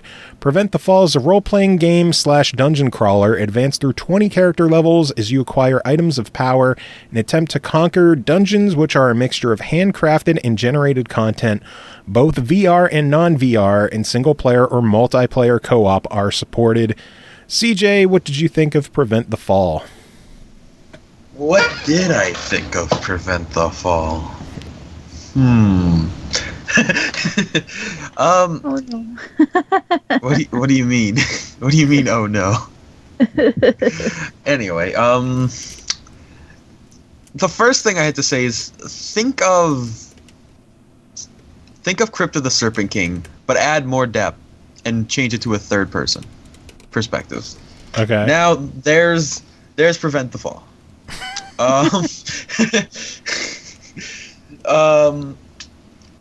The game's interesting. It's your standard third person hack and slash game. There's not really a whole lot of variety to it. It's weird because rather than having any sort of freedom or ability to do much, you kind of just you go to a hub which you can barely move around in. There's like a tiny little square that you're allowed to move around in, and you just talk to the innkeeper and get a quest, and then you are immediately taken to that quest location. And as soon as you finish the quest, you can just explore the dungeon for a little bit, or you can leave. But they're small little dungeons with just a small quest inside them, and that's the game. You can level yourself up, which is interesting. I mean, there's not a whole lot of changes to it. Like when you level up, you can put a skill point into a different category, even though the categories aren't exactly great at defining what they do. Like the strength one's obvious. It's like, okay, you now do more damage, but then intelligence is like, what does intelligence have to do with anything? So I put a point into it, and it's like, this helps you with mana and magic damage. It's like, all right, why didn't it just say, all right, here, put a point into mana or magic damage? Like I don't understand why it has to be a little bit like cryptic about it. I want to know what I'm putting my stuff into. Aside from that, the game's not that bad. It's like, it plays well. It has some wonky controls. Like, in order to attack, you just press with the right. You can actually have two different weapons at a time, because instead of like choosing one weapon that you want to use, you just equipped all of your weapons. And the only thing that ever gets replaced is if you get a new version of the same weapon. But otherwise, you can use the shoulder buttons to change which weapon is in each hand. And you attack with the A button, which is really odd, or the X button for the left hand. Shouldn't they be triggers? Should be triggers. Well, here we go. There is a use for the triggers. You have multiple attacks, and if you hold the trigger and press B or X or Y, it'll do a different type of attack. And so if you want to do a different kind of attack with the right weapon that you're holding, like maybe a sword, then you would press right trigger in Y. Or if you want to use a different kind of attack with the staff in the left hand, use left trigger and press one of those buttons. It's really weird, and it's an interesting way to get around the fact that controllers don't really have that many different buttons to use for this kind of stuff. Yeah.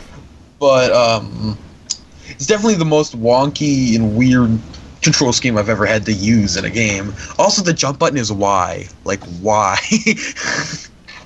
And the jump is pointless anyway. It doesn't really do much. And in fact, it feels weird and sluggish to jump. It's kind of like that. It feels like the kind of thing that's like, you have a jump animation, but it feels like you're still on the ground in a sense. No. Like, it doesn't actually do anything. It's just, it gives you an animation of doing it. The enemies are a lot of the same. There's a lot of spiders. Like, you're gonna be killing hundreds upon hundreds of spiders, and the boss for the first few areas is a larger spider, which is just like, okay. I think that the biggest problem I have with this game is just the fact that the screenshots make the game look so much better than it really looks. It's very, like, graphically it's ugly. It's like, it's not the worst you've ever seen, but it looks like it came out in 2008 or even earlier. Like, all the graphics are they're old, but they're not pretty old. Like, they're just ugly old. They look like they're just not very well designed. Like they're kind of blurry, and you don't get to customize your character at all. Like your character's just gonna be the same dude. The only change is just when you get armor, you put armor on. But like you start out, everybody starts as the same dude. So it's like weird. There's no real story to the dude. There's no story to this game at all.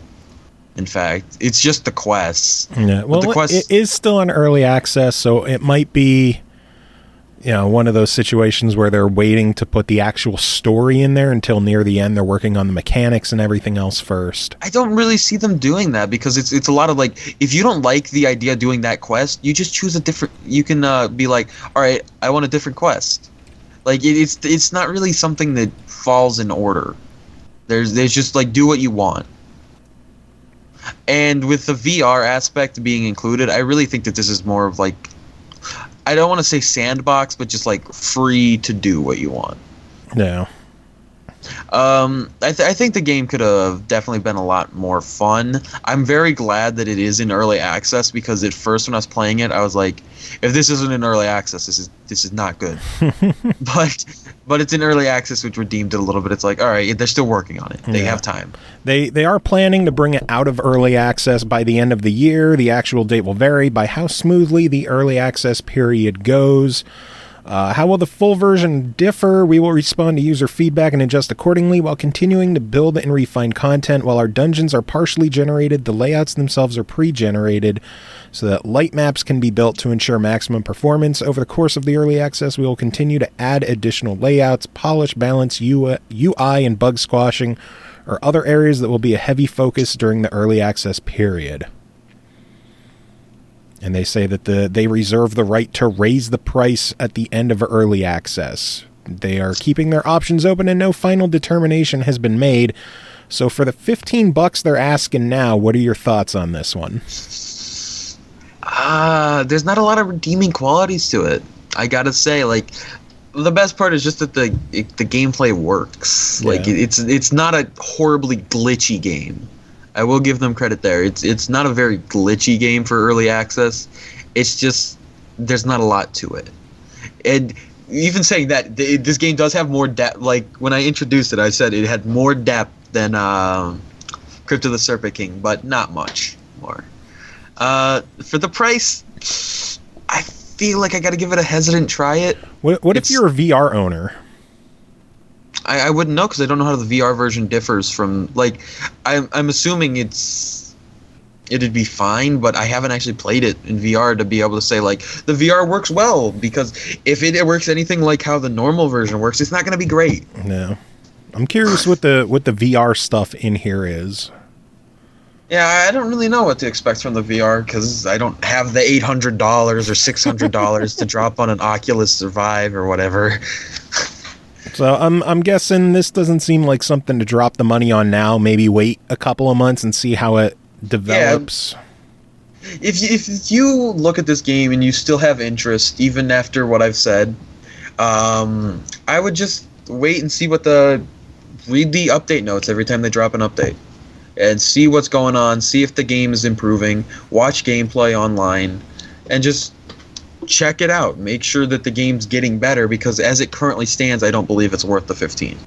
Hey, makes sense. Hopefully they'll improve it. That's what early access is for. Hopefully they'll hear the complaints, they'll add more of a story. Again, I know a lot of developers hold out on big chunks of the story in early access because they don't want to give everything away right away before the game is finished. Everything and nothing are very two different words. True. I know one of the Xbox games we'll be covering soon on one of our upcoming shows, Ghost of a Tale, that's in game preview on Xbox, and the developer said, like, story-wise, there's only about 45% of it there right now. So, yep. Anyway, final game to talk about tonight is called Goliath, developed by Whalebox, published by eHome Entertainment, and released June 30th on Xbox One for $14.99, previously available on Steam, and an PS4 version is planned as well.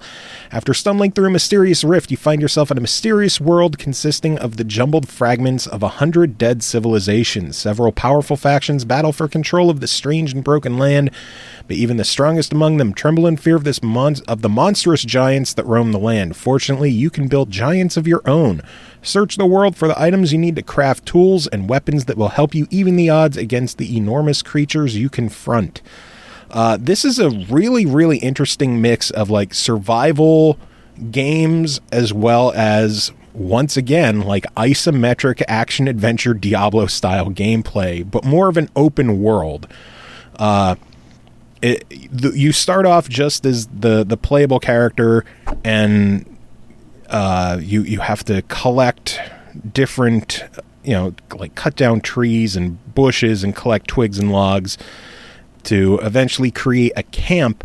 In the camp, you could eventually create, you're talking with someone else who is describing his area of the planet he's on, and you come to find out that all these worlds are just rotating around each other, and the world is just fractured up, and you need to eventually find your way to him, and you talk with him and come to the realization that you can build giant Goliath creatures, and you'll eventually create a Goliath station in your camp, as well as you can end up making like a weapon station and other just crafting areas that you could create weapons or healing items or other various items to create other various items, because the wonders of crafting. And then the big meat of the gameplay is traversing the different areas, finding quests that you have to undertake and defeat monsters and visit various dungeons. Gameplay wise, it's standard third person action adventure style game. The Goliaths, depending on the style that you make, because there's a handful of different Goliaths in the game, they'll have different abilities. You can equip them with different weapons. Weapons will have elemental properties depending on the area that you're in, because you can be in like a forested area in one level, and the next level that you're in is like a snow world followed by a desert world, and you have to be mindful of the world you're in with the Goliath that you're in. If you have if one of your Goliaths has ice properties to it, like you have an ice body or ice arms or something, and you go to a desert, your Goliath could just start taking damage being there. Like, not even fighting anything, just where you are can damage you. Because, ice melts in a desert. So, I have some gripes with the game. One of the biggest gripes is that you can tell this was developed with PC in mind. It's very complex with the controls in the game. You're constantly, like, to switch Goliaths, you have to hold the bumper, then use the stick to pick one of the three Goliaths, or revert back to just the human character. And I don't know where you're hiding the Goliaths, actually, if you have a backpack or something. They're in your ass. Possibly. You never know. Even when you are the Goliath, the face buttons are your various attacks, and then you'll have to hold a trigger down to access different, more powerful attacks or special attacks. The other trigger is like a ranged shooting attack. It just feels like this is a lot of stuff that was designed with a keyboard in mind, so that you have hotkeys for everything. The menu interface is very, very small.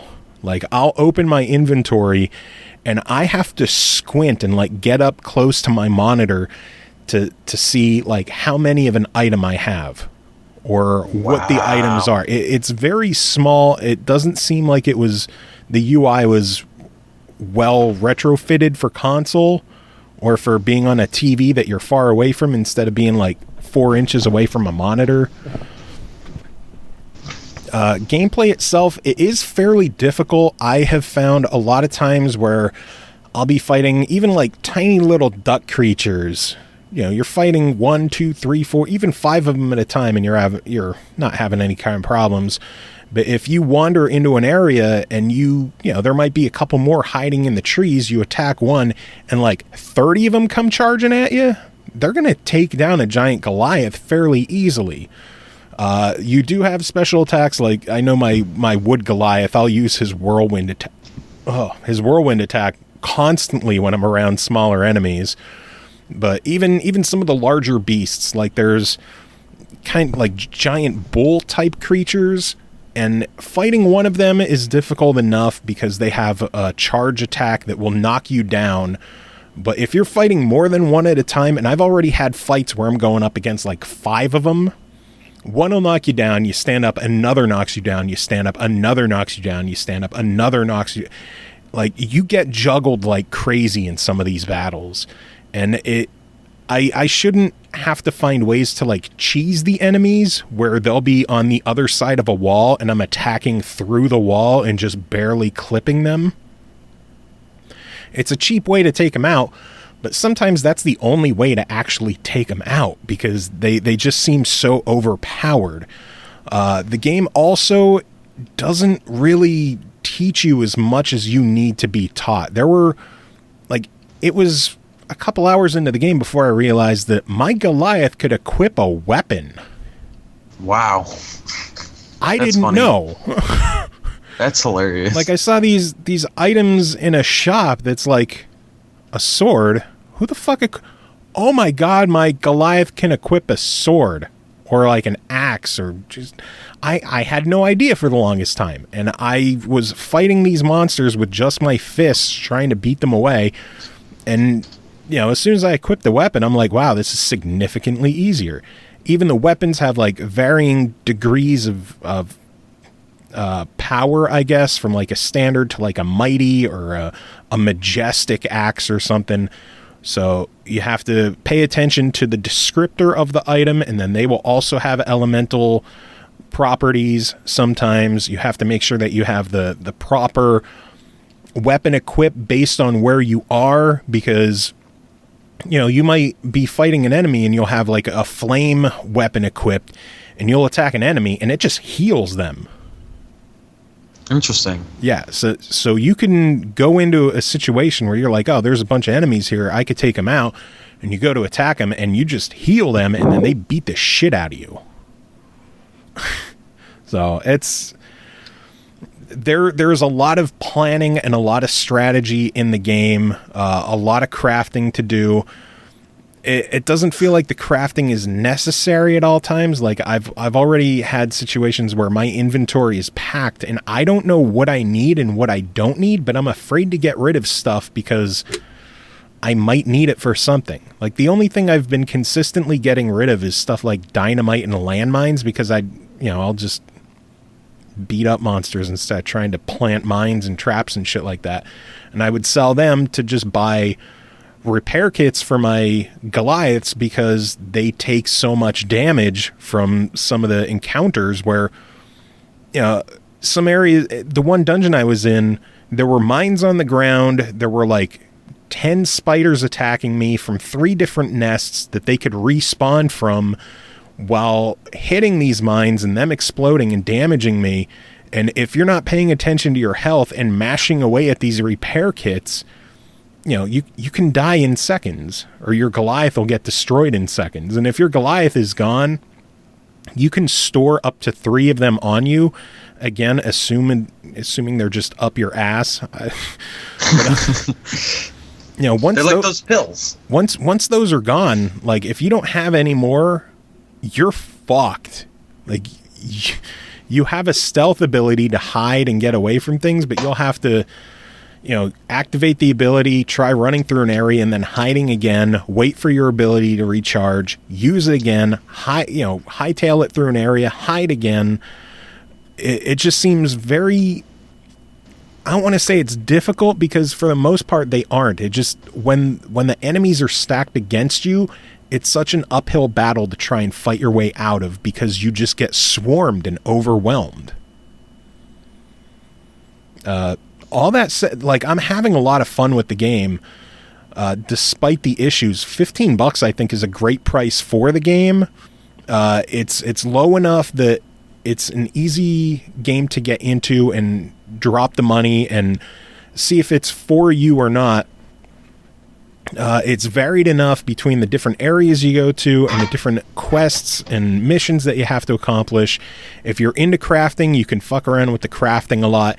If you're not, it's you don't need to do it that much. Clearly, sometimes you're going to have to craft certain items, and you're going to have to craft certain Goliaths for certain areas that you're in, or for certain things that you have to do in the game. Like there was the one desert I was in, there were trees on fire, and I had to use a stone golem to destroy the trees on fire because the wooden one would catch fire, clearly. Which, makes sense because wood burns.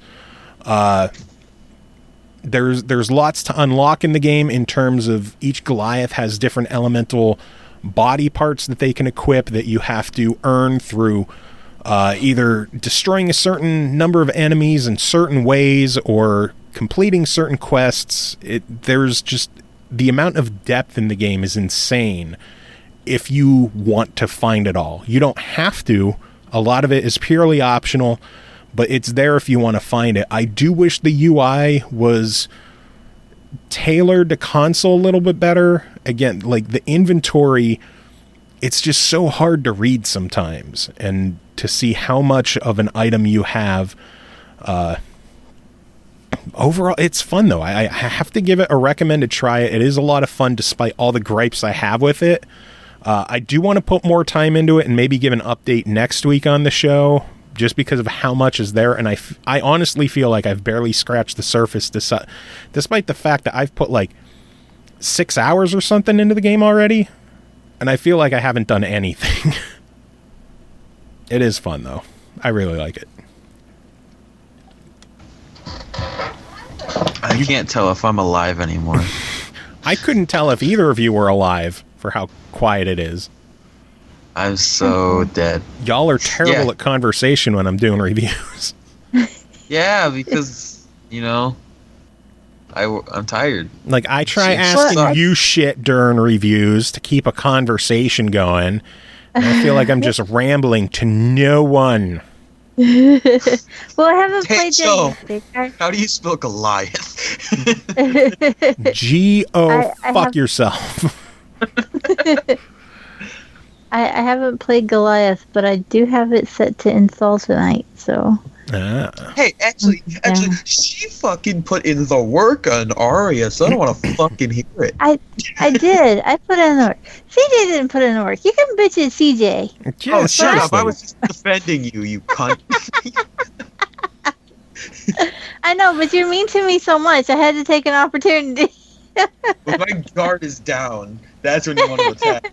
I'm not defending you, CJ. You deserve everything that you're getting. Shut the fuck up. I don't care. I'm just poking at you with my cane. You were making fun of me for stuttering, and I can't help that shit. I have a disease. No, I didn't. I made fun of you because of how high your voice got. You did, see? Anyway, for a show that we had nothing to talk about, this one went on really long, so we're going to wrap it up here. Music this episode is going to be from our good friend Stemage. He just released a brand new EP called Retrofitted, which is a handful of game remixes played in reverse.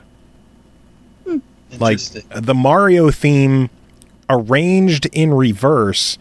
There's 4 songs, and there's even like reversed versions of the songs to hear them played like normally, but the instruments are in it's really cool. It's interesting. So we're going to play a couple of songs from that. Probably some other Stemage songs as well, just because Stemage is good. We like Stemage. So yeah, that's it. That's the show. Someone give some final words and end this. DJ's mean.